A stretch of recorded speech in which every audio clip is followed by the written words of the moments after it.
घोटकी में सखर रीजन जे civil society democratic network जे member तंजीम सिंध जे खुशहाल youth sky foundation पारां घोटकी जे मकामी होटल में यूथ कन्वेंशन मुनक़द कयो वियो, जंहिंमें chief election commissioner Ghotki Majid Abbasi, समाजी अगवान सिकंदर अली चाचड़, स्काई फाउंडेशन जे चेयरमैन इमदाद हुसैन काजी, इब्रार हुसैन, तैयब सुमरो, मैडम शबाना अंसारी, नजीबुल्ला मेहर, फयाज भुट्टो, कुर्बान अली मेहर समेत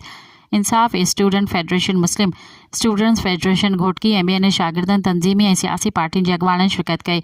यूथ कन्वेंशन में शागिर्दनि तालीम, सिहत समेत शहरनि खे दरपेश मसइलनि ऐं बुनियादी हक़नि बाबति ख़्यालनि जी ॾे वठि कई ऐं उन जे हल लाइ तजवीज़ पेश कई वेयूं। गवर्नर्स जे ॿियनि शोबनि में सुधारण लाइ हिकु चार्टर ऑफ डिमांड तयारु करे सियासी अॻुवाननि खे पेश कयो वियो। इन मौक़े ते मुस्लिम लीग नवाज़ जे हाजी मोहम्मद चाचर, जमीयत उलमा इस्लाम यूनिट फारूक आज़म जे जनरल सेक्रेटरी हाफिज़ नसीर अहमद खावड़ शागिर्दनि खां चार्टर ऑफ डिमांड वसूल कयो ऐं नौजवाननि सां वाइदो कयो त हू गवर्नर्स जे मसइले जे हल लाइ भरपूर कोशिश कंदा त तजवीज़ कयल चार्टर ऑफ डिमांड खे आला इख्तियारनि ताईं पहुचाए वेंदो। मज़ीद ख़बरनि ऐं तफ़सीलात लाइ विज़िट कयो असांजी वेबसाइट www.awamiNewsHD.com ऐं ॾिसंदा रहो अवामी न्यूज़ HD।